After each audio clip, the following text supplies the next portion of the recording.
Hello, everyone. Good morning from Mexico, and good afternoon, good evening to everyone. I'm Gina Gutierrez, a farmer from Mexico and Global Farmer Network's Community Outreach Advocate. Welcome to this webinar about agrotourism. The Global Farmer Network was established in 2000 by farmers. Our focus is to connect, empower, and mobilize farmers worldwide. We believe in the power of knowledge transfer, which is why we created this webinar series and offer multiple approaches that focus on action, collaboration, and results that showcase agriculture as part of the solution to the main challenges facing humanity.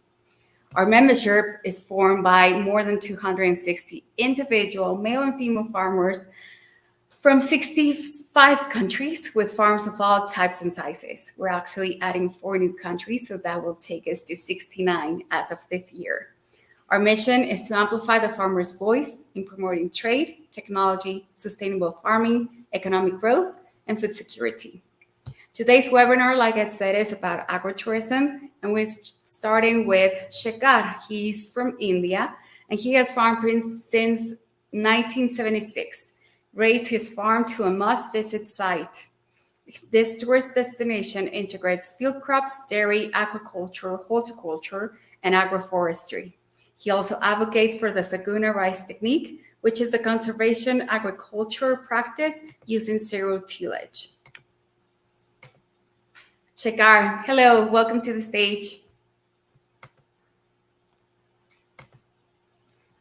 You're muted, Shekhar. Okay, can you hear me now? Yes, we can. Okay, namaste again to all of you. Good morning, as you said, good morning, good afternoon, good evening, and welcome to my farm. And I'm speaking from state of Maharashtra, that's near Mumbai in India. And as Gina just said, that the mission of GFN is amplifying farmers' voices. And that's very important. Farmer has always been worldwide, especially in India, he has been put by the powerful people. Farmer is supposed to be the last guy. And this is something terrible situation I experienced in my life when I came back from America and I decided to do farming. I was 25 then. And this was most important thing that I found out, that for a human being to survive and perform, most of us say that we need 3 things: food, shelter, and clothing. But I found out that we need 4 things, and that 4th thing is dignity. It's recognition. And that dignity, especially in our country, in India, the farmers get 0. Farmers are considered to be the last guys. It was an accident in my life. I became a snake man. And as soon as I became snake man, I learned to catch snakes rather than killing a snake. Then I also learned to do venom extraction. And because of that, the outside people, the city people, the dignified people from the outside world, they started coming to my farm to see snakes. When they were happy understanding the scientific facts about snakes, I showed them the agricultural activities on my farm. This way, I started getting dignity, and also I started getting good amount of money. That money I could reinvest into betterment of my farm. And this is the picture. Gina, can you see this picture? Are you able to see the picture? Somebody? Hello? Hello? Somebody? Hi, Shekhar. We can see the pictures. Okay, all right. Thank you. Okay, and I'm going to change myself. So in this picture, on the left-hand side is the picture of my farm when I came back from America in 1976. 45 years later, the picture of the same farm is on the right-hand side, and it is producing. Earlier, it was a completely degraded land. There was nothing that was growing, but now we grow fish, fruit, wood, field crops, and lots of other things. So this is now an integrated farm with 5 activities: dairy, horticulture, agroforestry, field crops, and aquaculture. So all these five activities are integrated now with agritourism. So this is the resultant of me starting agritourism on my farm, and I will tell you the definition that I designed of agrotourism. Agrotourism is that activity organized by farmer himself on his active farm where leisure learning and fun is combined together. So there has to be leisure learning and fun that is combined together. The farmer gets dignity, farmer gets confidence, and this is the best way to attract able youth into farming. So these are the things that I found out, and I want to share you with some pictures. Uh, yeah, yeah, just a second. My next slide, next. How do I go by my next slide? I'm unable to change my pictures. Gina? I think the controls are on the top of your screen, Shakar. Yeah, on the screen, on the top of the screen. Uh, yeah, where is it? Okay, all right. So these are my parents in 1976 when I came back from America. It was a very basic living style. It was, I would say, it was a less than lower middle class kind of a living.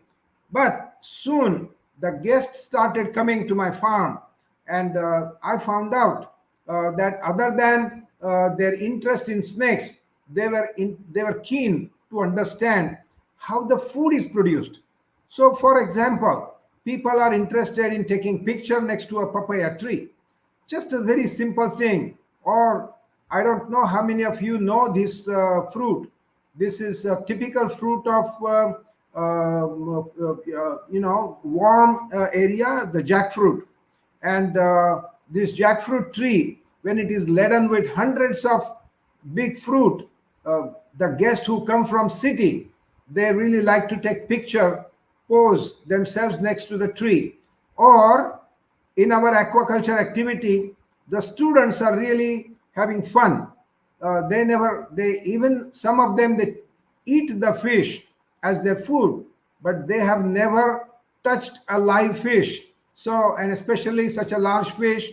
So many fish that we harvest from our pond, we tell them the name, we explain them their food habits, we explain them how solar energy with the green algae in the water converts that solar energy into fish and prawns. So polyculture, green water aquaculture, earthen ponds, the drag netting, these are the subjects that are explained to all these guests who come from the city. They have fun and they take the beautiful memories from our farm. Just see how much that these guests are enjoying. And then the most important thing, all our associate, labor, getting labor on the farm is a major issue in most of the countries. Indian farms are very small farms, and we do not have advanced machinery. So we still have to depend in a big time on the labor force. So we have to have a large labor force on the farm. And laborers also, and laborer is not a right term, we call them associates. So all these associates on the farm, they also, unless they get dignity for the kind of work that they do not like to stay on the farm. And this is one beautiful way, easy way, a wonderful win-win situation. Win-win situation is something where they also get dignity. Now here I am explaining to the students of university how to extract juice from some medicinal plants that are found on the farm. But this is how me as a farmer, I impress the guests from city. I explain them that this green color is able to convert solar energy into gold. So photosynthesis, the food produces there. I sell the food produce, get profit, and extra profit if I hand over to my wife, who is a typical Indian woman. she would put that money, invest that money into gold. So this is how solar energy is converted into gold by via green color. So and when you explain all these things to the city folks, every one of us, we suddenly become professors, and professors become students. This is a wonderful way of getting dignity. Look at this young man from a rural village. He is able to demonstrate honeycomb, and people are so scared of honeybees, but he is able to explain the honeys, and he's removing fear from people's mind. So this is the best way to get dignity for rural youth, able rural youth, and attract able youth, rural youth. uh, in most of the developed world, the milking operation is by machine, but in our country, most of the places, the operation is still by hand, manually. And this young lady from city, she is able to demonstrate. Now here, this gentleman, this family was from Europe, and he asked me a question, what is this in the field? He did not know what it was. And in the whole scenario, he saw, I asked him to hold it and uproot it. So he thought that I was testing his muscle power, but he applied a lot of strength. In turn, he just collapsed. He fell upside down. It is groundnut, and he had tears of happiness. He said, I have eaten this all my life, but never known that this is how the groundnut grows. And these are different rides that we give at the farm. And the most important ride that we give is WB ride, water buffalo ride. And water buffalo ride is something so easy and simple, and people really enjoy this. And this is what I wanted to tell you about our experience as agrotourism. But the most important key word that I would like you to understand, that if we want to attract able youth into farming, these farmers must get dignity. More than the money, it's the dignity that is most important, because dignity gives them confidence, and confidence can bring everything. And that dignity comes easily by sharing the knowledge, the experience, by existence in the same on the same land, and that is agrotourism activity. So thank you very much. I have lots to share, but I would like to stop here now, and uh, and you can ask me question whenever the time permits. Thank you, Gina. Thank you, Shakar. We'll be right back to you after our next speaker. Our next speaker is Diana Lenzi. She is from Italy. She is a farmer and a trained chef and runs her family winery, Fattoria di Petrolio, since 2008. She produces organic Chianti Classico and organic extra virgin oil. She markets these products to several countries and relies on direct sales at the farm, where she also hosts tourists and visits. Hello, Diana. How are you? Hello, Gina. Hello, everybody. Good afternoon, good morning, good evening, wherever you may be. Thank you for being here with us today and for having me. Thank you. The stage is yours. Thank you. So as Gina said, I run a winery in Tuscany. This is a beautiful family farm that has been in my father's family for more than 2 centuries. And it was, as the name states itself, a fattoria, which means a farmhouse. And the traditional way to do agriculture in the 1800s was to have a very multifunctional farm, because basically everything that was farmed was used by the farmers or the farm workers themselves for their own sustainment. And viticulture, winemaking, was actually a huge part of this agriculture. But with it, there was also olive oil making, ancient grains, wheat, also courtyard animals, so poultry, pigs, everything that the community needed for its own sustainment. My father inherited this property in 61, but he was actually studying to become a doctor and really didn't think much about the property itself. And also, but it was a bit of a self-sufficient community itself. Because he was a doctor, I was born and raised in Rome. And this is actually where I studied to become a trained chef.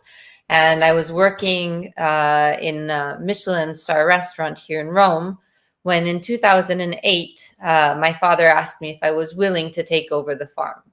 The farm had actually changed quite a bit at that point. When my father met my mother in the 80s, they decided that they wanted to concentrate on the wine production and actually to start working on quality wines and transforming a wine that was a quantity wine, a bulk wine, to actually a wine that could be, the whole value chain could be covered. So not only the production, but also the vinification and the bottling and marketed. Because probably food and wine go really hand in hand, and because it was my life journey to see this place become what it is today, I decided immediately to accept this offer and to really do a 180-degree flip in life. I left Rome and I moved to the winery and decided that the winery was basically going to be my life teacher. Being that I had not studied agronomy or enology or marketing and business, I really needed a hands-on and straight-on approach to be able to become a good farm manager and winery manager. I must say that also, being that I was a trained chef, I had a very manual approach to things. And so I really wanted to be an integral part even of everything that had to do with the wine making process. So I started my training in the field, understanding the plant, understanding the initial ingredient. I slowly shifted to the cellar. But the other thing I understood once I moved there was that having a person living 365 days a year on the farm that was also one of the owners, a representative of the family itself, had a great potential. As you'll see in the pictures, Petroio, which means the place of the rocks, hence the huge monolith rock that welcomes you when you arrive, is a very beautiful place. So I understood that probably one of the things, if I couldn't develop my career in a restaurant in Rome, what I could use was use the training I had to develop something at the winery. And slowly I started opening our doors. We started organizing the first wine tasting, wine classes, seminars, increasing slowly what was the incoming activity of Petroio. And so sharing not only a space, but also an ideal of how we run our business, meaning that we are a small family-owned and run winery, where everything is done by the family itself. We farm 16 hectares of vineyard. Of course, the field work is it's not all on us, but all of the winemaking, for example, is done by myself and one co-worker that at this point is basically a family member. She's also my son's godmother, so I definitely tried to bring her into the family, even in an official way. We farm 800 olive trees, from which, as I said, we do extra virgin olive oil. And then we farm 8 hectares where I slowly started replanting those same ancient grains that had been traditionally used there in order to have our own flour with which I do our own bread, our own pasta. And so when people come to Petroio, what we try to do is give them what we can consider an immersive experience. We also, are on a very historical point. The Borgo itself, the enclave where this winery was founded, actually dates back to Roman times, because this piece of road that you see here was actually part of the ancient road that led from Florence to Siena. And so since Roman times, there has been basically a community, an enclave there in Petroio. In medieval times, it became a watch post for the protection of the territory. And these are things that we love to share with the people that come and visit us, because it gives them a sense of not only an enterprise, which of course we're a business, but also something that is very interconnected to the history of that land, to the territory itself, to the development that there has been in Tuscany throughout time, and how we stay this kind of small little gem that a family is trying to make sure stays safe and protected. I always say that I have two children, and the moment that my children were born, I had this immediate shift in my brain, meaning that my father is still alive. So actually, the winery is his, but I know it will never be mine, because in my head it is already of my children.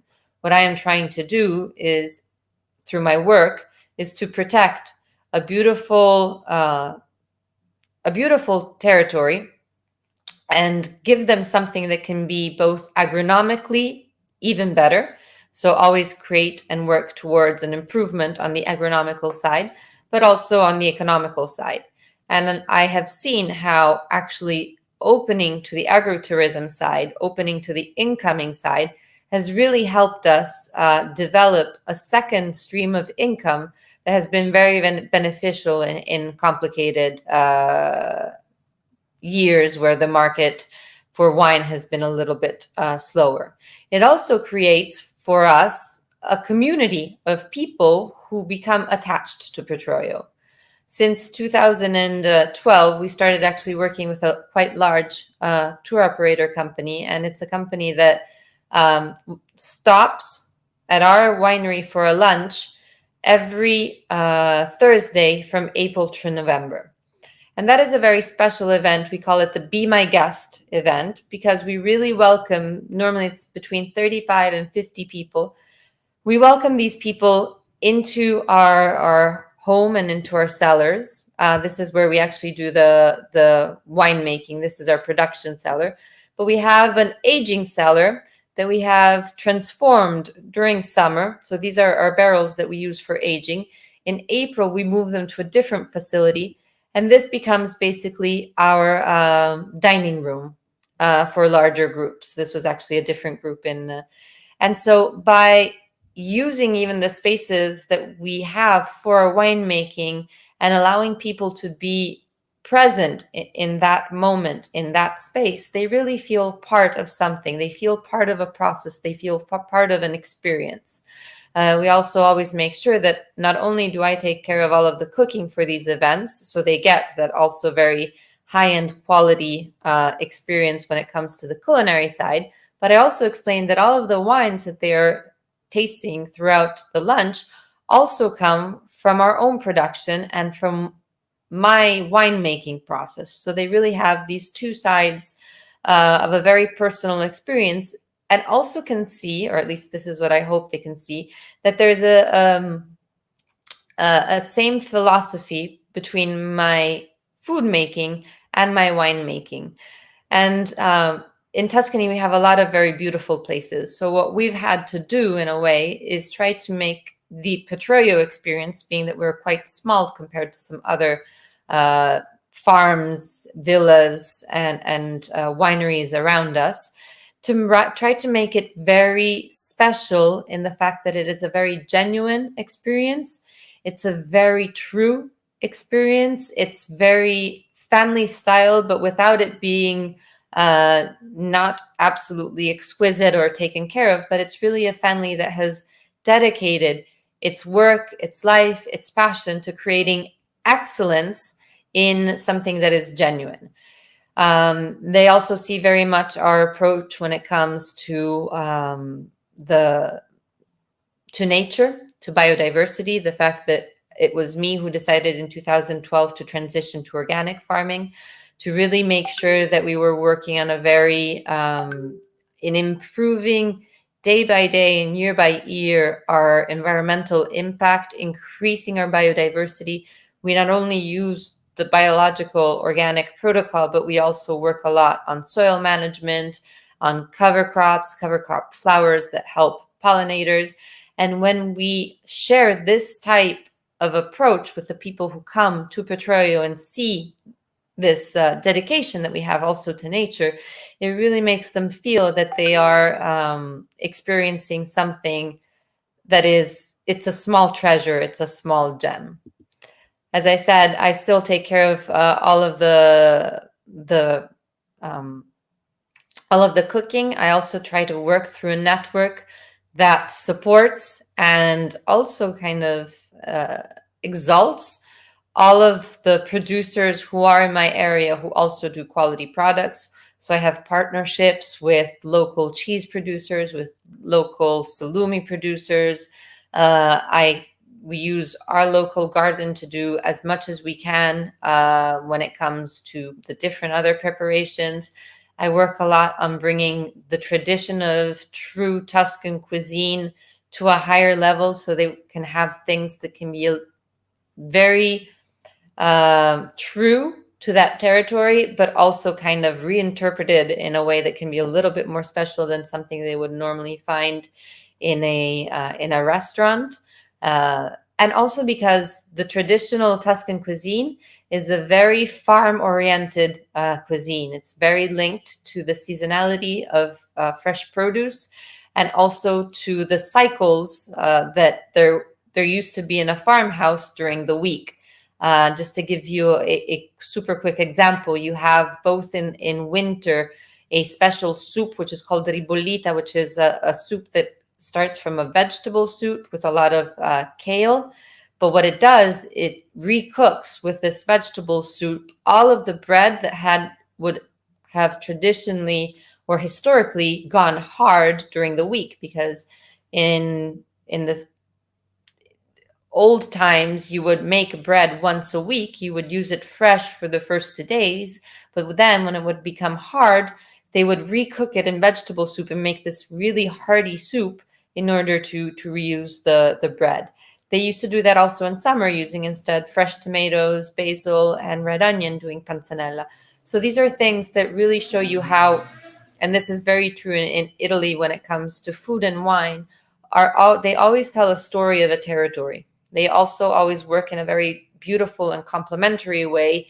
And I think what we try to do, coming from my culinary background, but also with the love that I have started developing, or I have always had, but has definitely grown since I took over Petroio and I have been living there, is that capacity of showing something, of sharing the beauty of that specific spot, of that specific history, of that specific story. We've also have a chapel. This is the little chapel of Saint Michael the Archangel.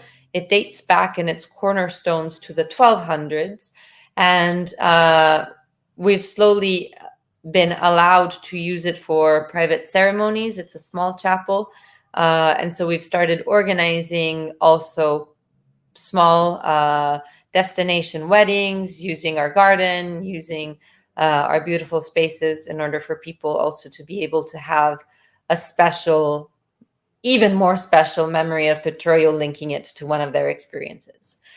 As I said, for me, the idea of agrotourism comes from two ways. First of all, because our size of winery kind of puts us in a spot where we will never be a big winery that is capable of investing in big marketing campaigns. We will never be on the page of Wine Spectator. We will never have that investment capacity.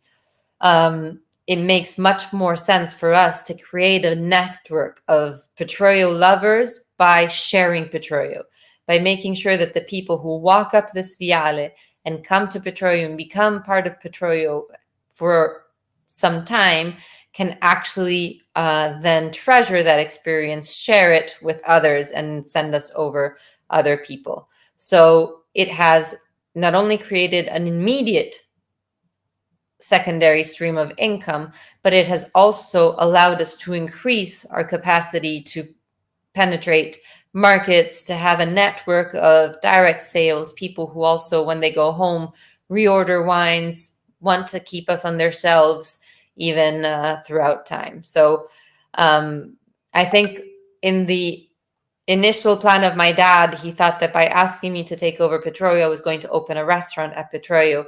I always say that a restaurant is not compatible with a winery.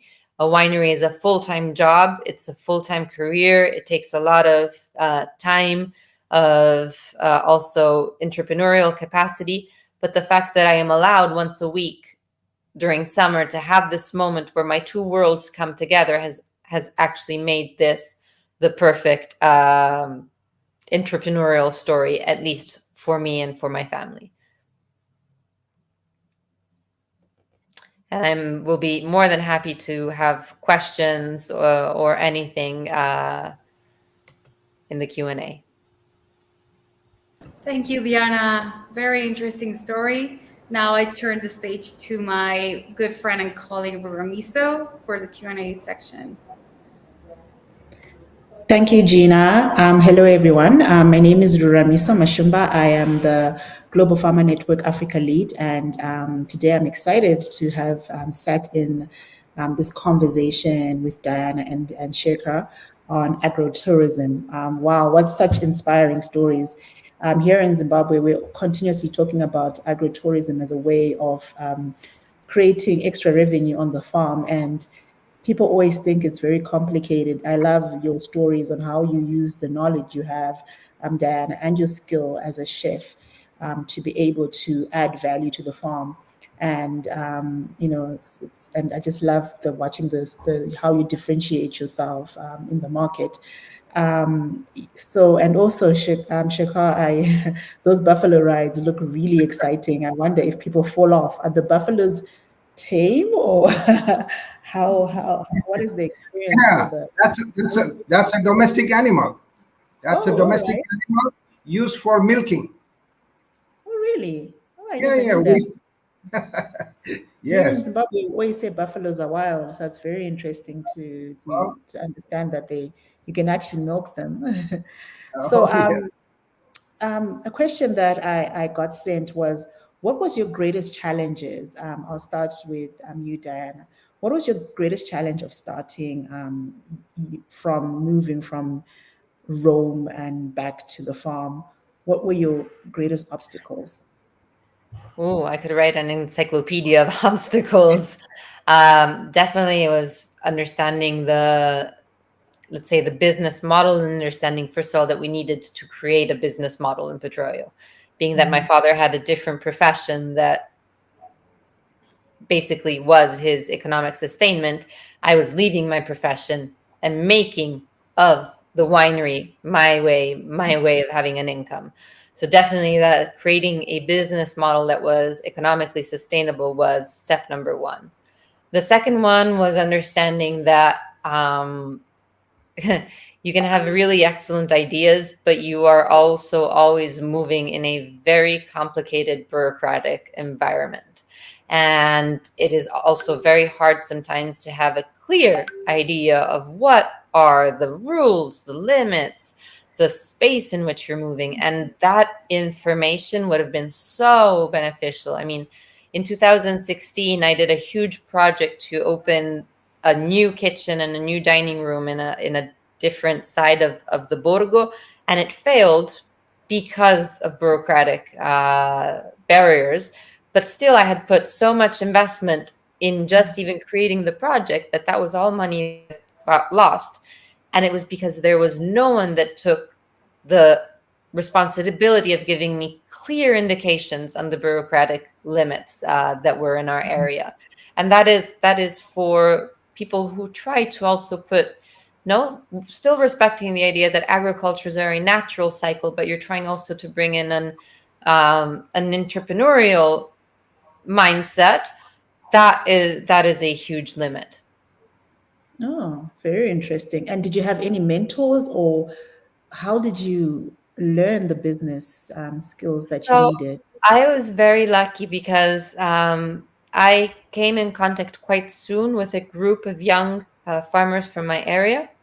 And the fact that we were all actually people who were, some two or three were directly from the area, but most of them were people who, just like me, either had studied other things, were coming back from business school in London, were coming in with all these big ideas. And the fact that we all kind of felt this disconnect between our previous life and our new life, but also used the shared, as we learned things, we shared them, and we created a network that we could bounce off ideas, or that if you had an issue, you would ask, have you had this issue too? And because it was local at the time, it really started giving me some really positive answers. I started finding the power actually of farmer networks, which is why basically I think I am today in the Global Farmer Network, because I believe really about of the power that there is in sharing, in mentoring each other, in really using my experience to help someone else overcome his difficulties, his obstacles, that together we can actually come up with solutions to the problem. And also that together, guess what? We can actually influence those bureaucratic and political processes that create obstacles. So I must say that having had that network, and then slowly that network exploded in my life and brought me to meet the farmers of all Europe, of all the world, and see how there's such a powerful movement behind this, was definitely where I got most of my inspiration, most of my information, and also most of my comfort in difficult moments. So I will forever be grateful to the farming family across the world. That's absolutely lovely. And I really like how you mentioned the importance of networks. Most of the times as entrepreneurs, we journey alone, and it can be very difficult. So being able to find people within your community experiencing the same challenges, and or just even just asking them what their advice would be. And I also liked how you even mentioned that you buy from the local community. So it's about creating a community and sharing information, which is very important. It's something to learn, and we hope to do this on this platform. So thank you so much for those that valuable advice. It's really very helpful. And someone was even asking, is there so one of the questions that were asked was, is there like a manual on agritourism? But I guess that's something that as we share stories, we are collecting, and others can learn from mistakes that you made and your victories as well. And then maybe not exactly in the same context, but in whatever other businesses that they may be thinking about. And also the fact that you honest with us that was a journey of challenges, but you still carry on, which is very commendable, and not give up. So thank you for that. Very encouraging. And Shekhar, thank you so much again for your presentation. I really loved how you transformed the degraded land and made it such a lush-looking environment. But what were the challenges? Did you have any obstacles that came in your way whilst you thought? And how did you envision Did you envision it, or did it just happen that it would be that this would be the end product? Yeah. See, this, you have to imagine the situation that I started in. That was 1976. I had left America and I had come to this degraded place, which was a completely undeveloped world. They were full of challenges. It was full of challenges. The most important challenge, which I mentioned earlier, that there is no dignity for person who was performing farming. So that was the biggest challenge. And when you don't get dignity for what you are doing, you are lost. On the on top of it, my father was a freedom fighter, and after the freedom moment, he was a social reformer. So financially also, we were a very weak family. So considering all that, to begin with a new ideology, new concept, forget about manual. There was not even the word of agrotourism in the whole of agricultural or tourism industry. Because why somebody would want to combine agriculture and tourism? Imagine the situation in 70s. Nobody was even thinking about it. So agrotourism was an accident that started in my life because of the challenges. I was looking for dignity for what I was doing as a farmer, and I was not getting it. So this actually started. I learned. I did not know how to catch a snake. I never had tried it, and nobody has taught me. There was not a tool. How, that I didn't know that I didn't have even anti-snake venom injection. But still, just because of out of daredevilness, I caught a snake instead of killing it. This is how I became a snake man. I started getting dignity, and people started coming to my farm.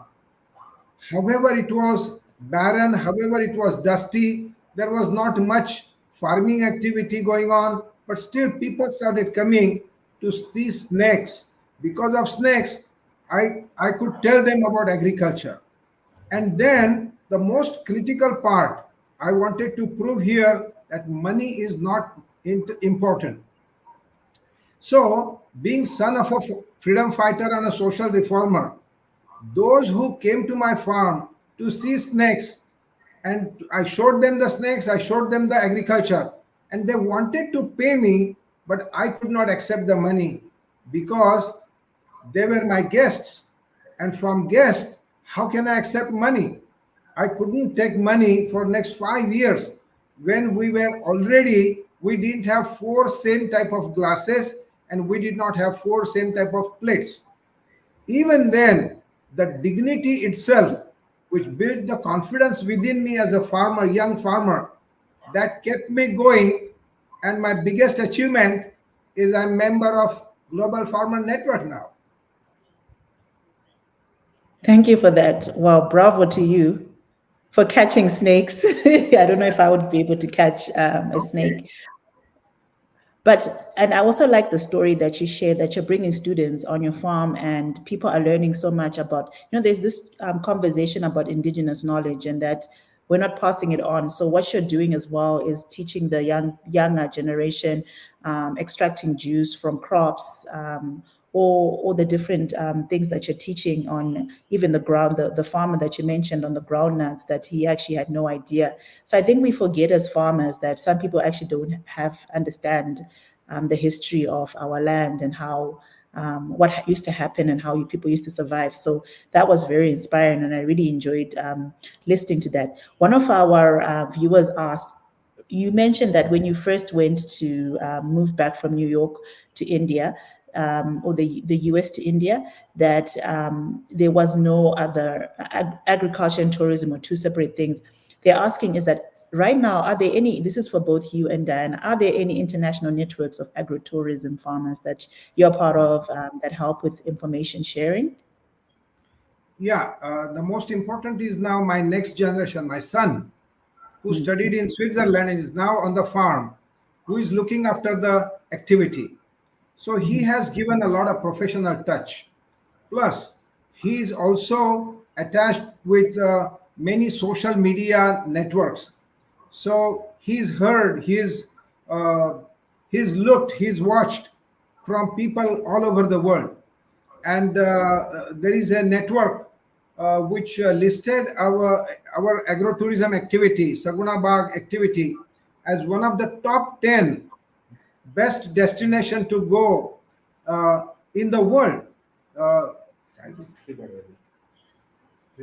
TripAdvisor. TripAdvisor is the organization which listed our center as one of the top 10. And this is what happens when the able youth comes to the activity, and they improve it professionally. And yes, our government now has also taken our help and designed a policy for agrotourism which can support farmers. And yes, he goes to recently he went to Germany and participated in the exhibition. I think it was just a fortnight ago. He was in Germany. So yes, he is getting connected with many organizations worldwide, state-wise, and in our own country. And yes, of course, there is a growth. There is tremendous potential that exists all over the world for able youth to get into this activity. Of course, money comes automatically, but the most important is dignity and the confidence. And your son understood the business component of it, and he made sure that this time you're not going to do it for free. So Yes. that is the value we see of the digital era we now live. At least there's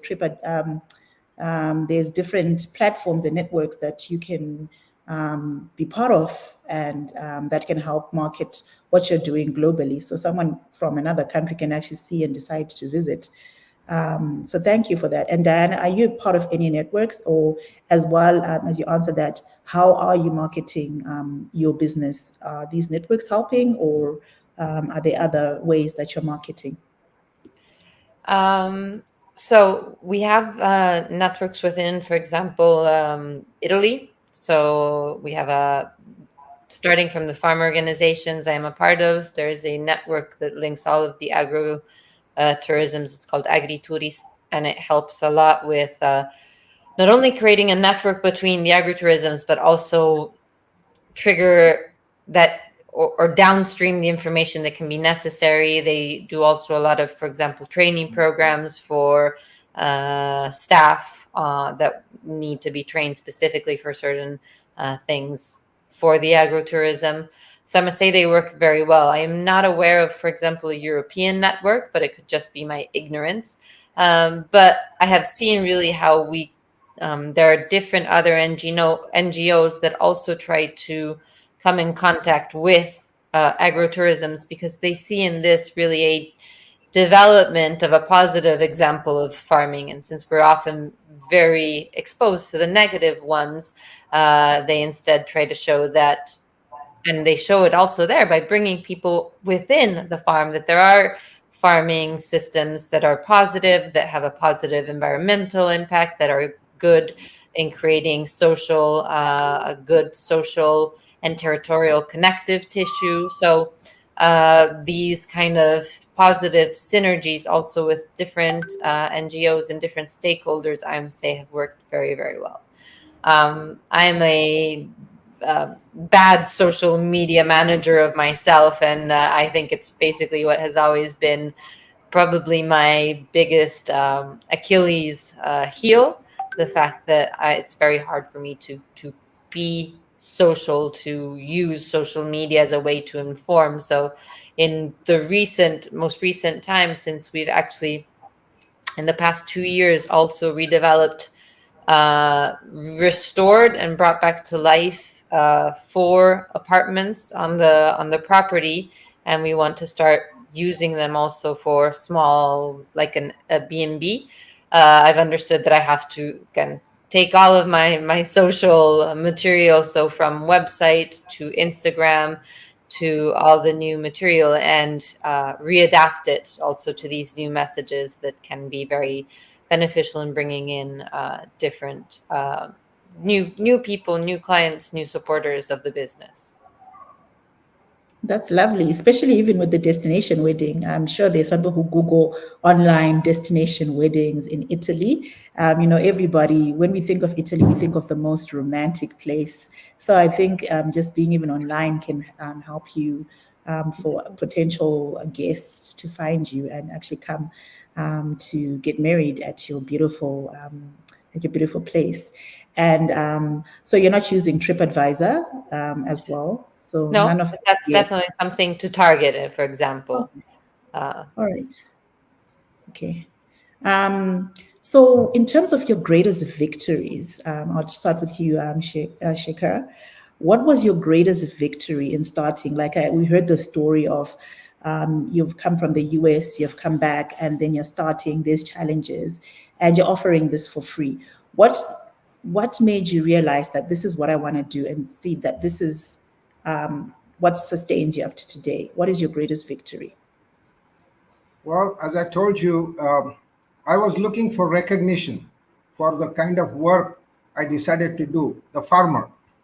Mhm. And the recognition that I got through agrotourism is wherever I go, whether I have traveled to Australia, I've traveled to Kenya, I've traveled to United States, Europe, Vietnam, wherever I go, I met people who knew me, who have seen me, or who have heard about me. It is amazing. Those were the most victorious moments for me. Another victorious moment is in India.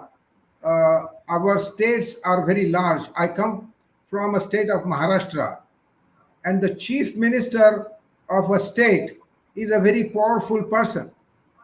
Last year, in the month of May, on 22nd May, Chief Minister of Maharashtra came to our farm. He came in a helicopter, he landed near my farm, and he addressed the farmers. That was a big victory. Then, one of the great organization, our agricultural policies and research is designed and operated by an organization called ICAR, that's Indian Council of Agriculture Research. Their sister organization, it is called TAS, Trust for Agricultural Advancement in Sciences. They published just last fortnight, 15 days ago, a success story on my life, and that is about our regenerative method of farming and agritourism. Another victory. So similarly, I got awards at the international platform, and our village and our district and our state, several awards. I don't have place to keep the awards anymore. So, so that, yeah. So there are many things that are, and the people who are coming from out of the country, they come to our farm and they want to learn, they want to see, understand, share. So these are the happy moments, the victorious moments. But overall, I'm extremely happy. And sometimes on our farm, at one go, we have a destination wedding going, we have a trip of students that have come, and a group meeting of farmers, everything going together at the same time. So these are some of the very happy moments that take place on the farm. Congratulations for the awards you have won. You really deserve it. Even our audience have put in a lot of comments that you're a rock star and you've brought more than dignity to the farmers. You've really made farming attractive to the youth. So with all the exciting things, I was just listening to you, destination wedding, all these things that you're doing, and bringing in the innovation to agriculture, which is so fantastic. So thank you so much for sharing. And Diana, what would you say was your greatest victory, or what really was that aha moment that really that keeps you going, or that when you reflect on, you realize that this was the best decision that I made to do this? I don't think I have big victories. I have tiny victories that come on a day-to-day basis.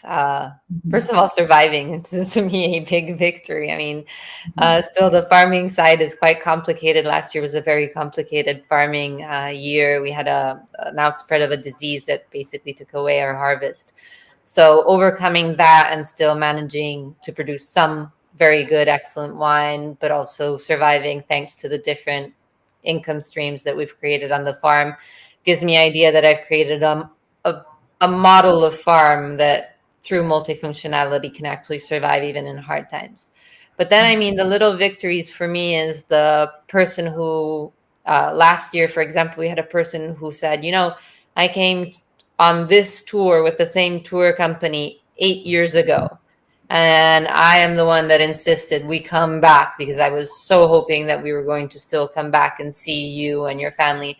And I'm so happy to see that you, your mom, your dad are still here and you're doing this still with the same heart. Or the person that will email me saying, look, Thanksgiving is coming up. Could you please put together an order and have it sent, because we would really like you to be part of our Thanksgiving celebration somewhere in Utah, where we don't have a market. So it's the only way to give them the wine is actually to ship it from the winery to them.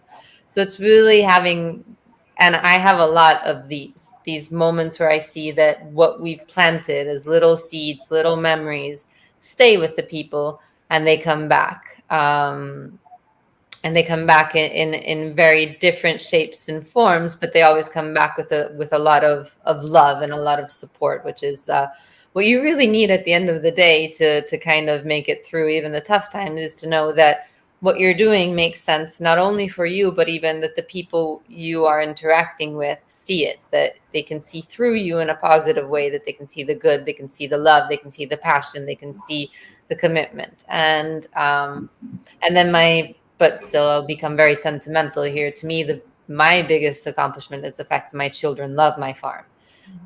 During COVID, we moved from Rome back to the farm. They were very small, and we lived there full time for 9 months, and they just fell in love with the farm. They have their hiding places. They have their own life, their own special gains when they are there.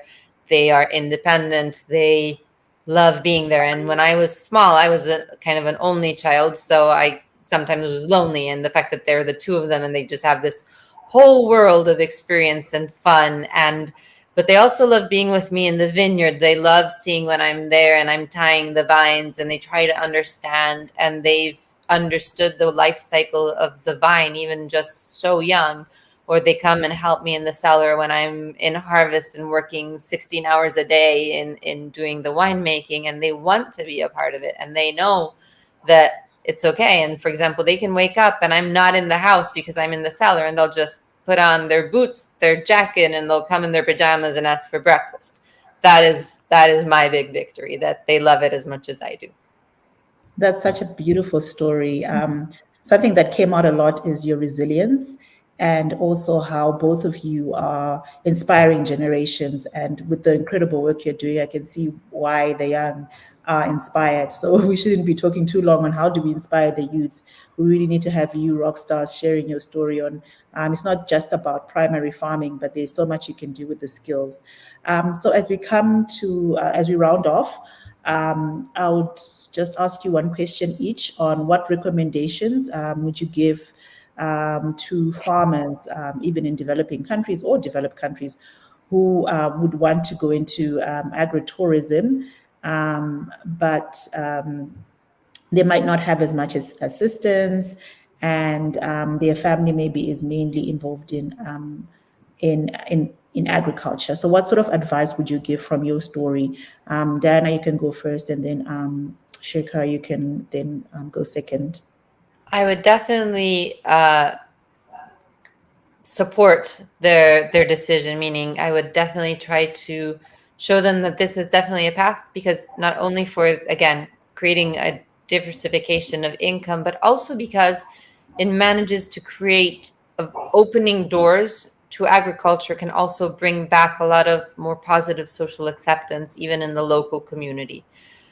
The big recommendation I would give them is that, as any other business, it really needs to be planned out well. You need to have the numbers, you need a business plan, you need numbers, you need to study the economic stability of this of also this other whole new side of the business, which again, it can definitely bring income, but it has costs, and it has also a specific system in which it needs to work. So not to wing things, but to have things very well planned and organized, knowing what commitment there will be behind it, and then also knowing from there what kind of revenue to expect.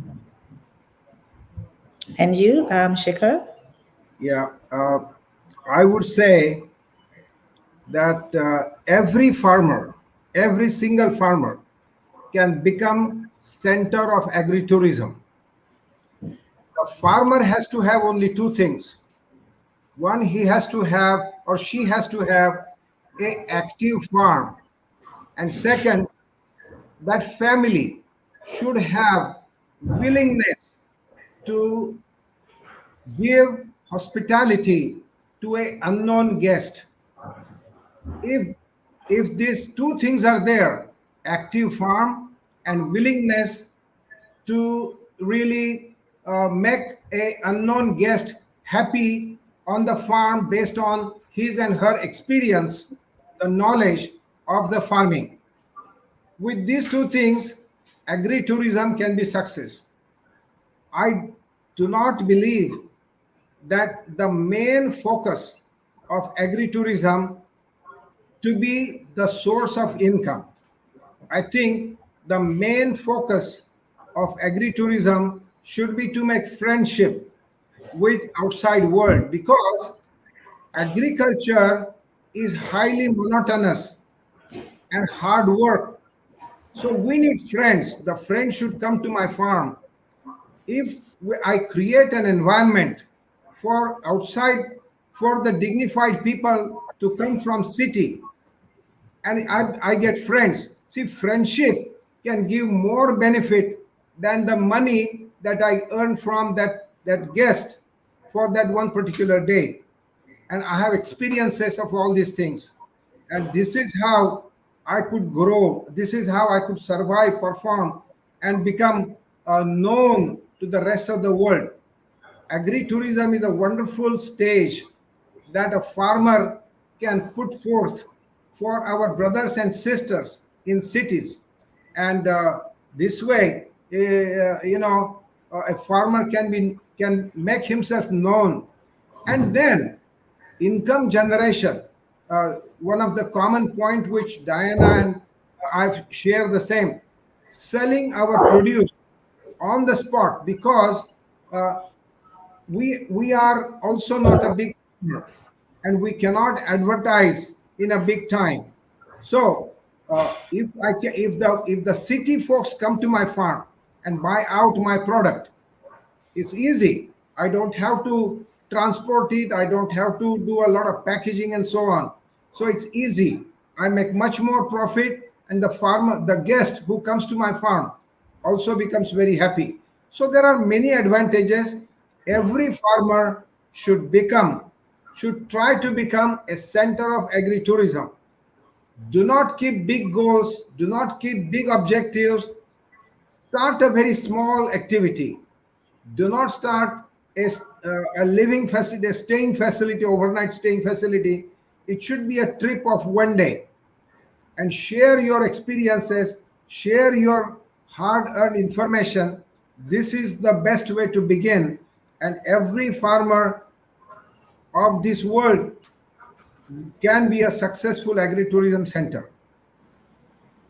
Thank you so much for that. So I've learned so much, and I believe our viewers have, the importance of business plans, knowing your numbers, economic stability, systems, being planning and organized, that any farmer can do it. So be encouraged, have the willingness, focus on making friends, start at a manageable stage, and share within your community, and also the importance of just organizing and looking around your networks and seeing what sort of support can I get from that. So Diana and Shekhar, thank you so much. This has been so fantastic, very interesting, very innovative and different from our conversations on agriculture here. And agrotourism is part of agriculture. So thank you again for joining us today. And to our viewers, I would like to thank you so much for being with us today. And I would like to encourage you, if you haven't yet joined any of our social media handles, to go ahead and do so. We have another webinar that will be coming up soon, and we'll be sharing on those platforms. And again, thank you again. And Gina, my co-host, thank you so much. And to everybody, enjoy the rest of your day, and goodbye. I want to. Yes, Shekhar. Can I say one last thing? Yes. Please come to our farm and look out Oh, for. look on TripAdvisor. Oh, wait. It's easy. Look for sagunabag.com. SAGUNABAUG. Just print SAGUNABAUG. That's it. And you will be here. Wonderful. That's Thank you, great. everybody. Thank you, everyone. Thank you. Have a Bye. wonderful day. Bye.